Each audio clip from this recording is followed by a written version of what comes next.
সাতক্ষীরা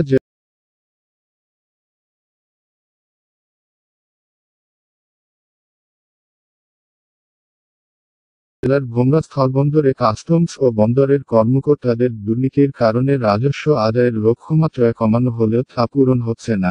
পেছনে থেকে এক উপকর কমিশনারের সিন্ডিকেট কলকাঠি নাড়ছে। 2004-05 অর্থবছরে বন্দরের রাজস্ব আদায় 1,000 কোটি টাকা ছাড়িয়ে যায়, পরের বছরগুলোতেও রাজস্ব আদায়ের এই ধারা বজায় থাকে। জানা যায়, গত 2022-23 অর্থবছরে রাজস্ব আদায়ের লক্ষ্যমাত্রা 1,000 কোটি টাকা নির্ধারণ করা হয়, কিন্তু আদায় হয়ে মাত্র 631 কোটি।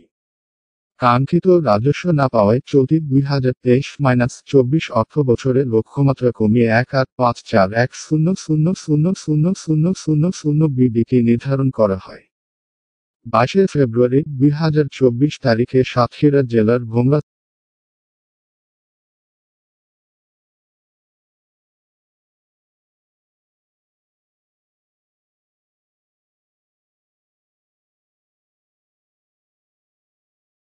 স্থলবন্দরে শুল্ক ফাঁকি দেওয়ার অভিযোগে একটি তেঁতুলের ট্রাক আটক করা হয়, যার আমদানিকারক মেসার্স ট্রেডার্স নামক সিএনএফ প্রতিষ্ঠান।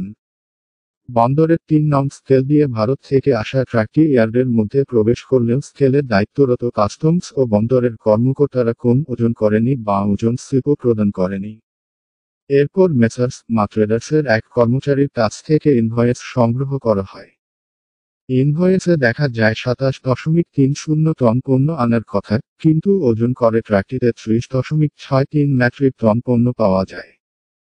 আমদানিকারকরা কাস্টমস ও বন্দর কর্তৃপক্ষের সহযোগিতায় 3.33 টন পণ্যের শুল্ক ফাঁকি দেওয়ার পায়তারা করছিল, যার রাজস্বের পরিমাণ 1,50,000 টাকা। ট্রাক আটকের পরে অতিরিক্ত পণ্যের রাজস্ব আদায় করা হয়। এভাবে শুল্ক ফাঁকি দেওয়ার ঘটনা ঘটছে অহরহ, আর এর নেপথ্যে রয়েছে দায়িত্বরত কাস্টমস ও বন্দরের কর্মকর্তারা।